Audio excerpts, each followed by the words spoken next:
عمومی طور پہ ہمارے ہاں جو محبت کی شادیاں کہی جاتی ہیں وہ زیادہ تر ناکام ہوتی ہیں اور طلاق تک نوبت پہنچتی ہے۔ اس کا سبب کیا کہ کچی عمر کے بچے اپنے جذبات سے فیصلہ کرتے ہیں اور ان کی نظر کے اندر صرف ایک دو چیز دیکھنے کی ہوتی ہے جس سے وہ فیصلہ کرتے ہیں، لیکن کہنہ مشق اور گرم سرد چشیدہ والدین اس بات کو جانتے ہیں کہ ہماری اولاد کی ترجیحات کیا ہیں اور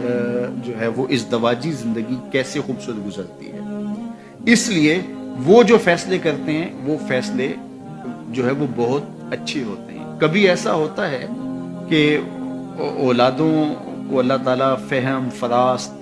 اور عقل و خرد کی فراوانیاں نصیب کر دیتا ہے اور والدین واقعتاً فہم اور سمجھ میں اس مقام پہ نہیں ہوتے، تو سعادت مند اولادیں اس وقت بھی اپنے والدین کو شامل کر دیں اور ان کے فیصلے اچھے بھی ہوتے ہیں۔ لیکن عمومی طور پہ ہوتا ہے کہ چاہے وہ اسکول، کالج اور یونیورسٹی میں نہ بھی گئے ہوں والدین، لیکن ان کے تجربات عملاً جو ہیں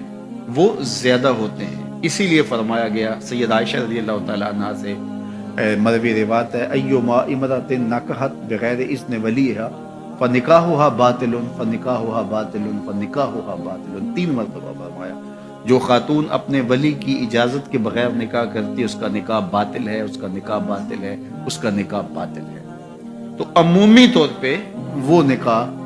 جو ہیں وہ ناکام ہو جاتے ہیں، اس لیے کہ وقتی جذبات سے وہ رشتے جڑتے ہیں اور وہ ایک خاص عمر تک وہ جذبات ہوتے ہیں، لیکن اس کے بعد وہ رشتے ٹوٹ جاتے ہیں۔ ماں باپ کو پوری ترجیحات اور پوری زندگی کے سارے نشیب و فراز کا علم ہوتا ہے، وہ ساری چیزیں سوچ سمجھ کے کوئی چیز جو ہے وہ طے کرتے ہیں۔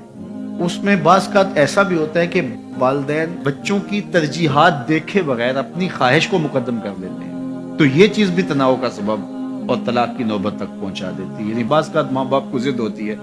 کہ میں اپنے رشتہ داروں میں ہی اپنے بچے کا نکاح کرنا ہے اور وہ بیٹی جو ہے اس کا مزاج نہیں جڑ رہا ہوتا، تو یہ خواہش اچھی ہے،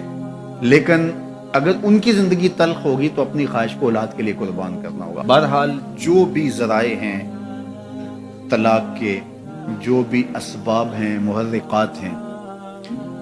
نتیجہ اگر طلاق تک پہنچ جائے، مرد کو پھر بھی اس کی مردانگی روک رہی ہوتی ہے اور عورت بلا جھجک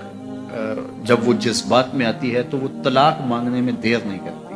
اور بہت ساری طلاق جو جذباتی ماحول میں ہوتی ہیں اس میں قصور خاتون کا ہوتا ہے کہ وہ طلاق مانگتی ہے۔ تو عورت کو کبھی بھی طلاق نہیں مانگنی چاہیے۔ ہاں اگر واقعتاً اس کا استحقاق بنتا ہے، وہاں زندگی گزارنا مشکل ہو گیا ہے، تو وہ عدالت میں رجوع کر کے خلا لے سکتی ہے۔ لیکن یہ عورتیں جو ڈٹ جاتی ہیں کہ ٹھیک ہے مجھے بھی فارغ کرو، میں ایک لمحہ اس گھر نہیں رہنا چاہتی، یہ گھر میرے لیے جہنم ہے، اور یہ اس کی بہنوں کے سامنے، اس کے بھائیوں کے سامنے، اس کے خاندان والوں کے سامنے اس کو یوں للکار رہی ہوتی ہے، تو پھر وہ طلاق دے دیتا ہے۔ اور بعض کا وجہ نہیں ہوتی کہ وقتی تناؤ ہوتا ہے۔ تو حضرت امام ابو داود نے حضور کا یہ فرمان لکھا ہے کہ آقا کریم نے فرمایا کہ جو خاتون بغیر عذر کے اپنے شوہر سے طلاق مانگتی ہے وہ جنت کی خوشبو بھی نہیں پائے گی، اور جنت کی خوشبو 500 سال کی مسافت سے آنا شروع ہو جائے گی۔ تو جو بغیر عذر کے اپنے شوہر سے طلاق مانگتی ہے، تو یہ بات ذہن میں رکھیے گا کہ عورت نہیں چاہتی کہ یہ اس کے وقتی جذبات ہوتے ہیں، وہ یہی چاہتی ہے کہ میں سرخ جوڑے میں اس گھر میں آئی ہوں تو سفید کفن میں واپس لوٹوں اس گھر میں، اور عورت کی آرزو ہوتی ہے کہ میرا شوہر جو ہے وہ مجھ کو جو ہے وہ خود اپنے ہاتھوں سے جو ہے وہ لاحد میں اتارے۔ میرے حضور صلی اللہ علیہ وسلم نے عورت کے اس جذبات کا لحاظ کرتے ہوئے ایک دن سیدہ عائشہ سے کہا کہ عائشہ اگر تو انتقال کر جائے میں تجھے خود کفن دوں، خود لاحد میں اتار۔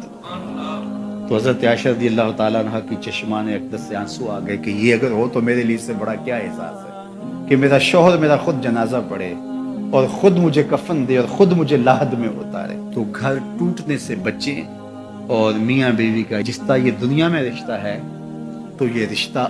آخرت میں بھی قائم رہے گا، اور جب خاتون جنت میں جائے گی تو یہ جو ہے وہ ان حوروں کی جو مرد کو جنت میں عطا کی جائیں گی، یہ ان کی سردار ہوگی، اور اس کا حسن و جمال ان سے فراواں ہوگا، اور اللہ تعالیٰ اس کو وہاں جو عزتیں دے گا، چونکہ وہ دار الجزا ہے، دار العمل تو ہے نہیں ہے، تو وہ دیدنی ہوگی۔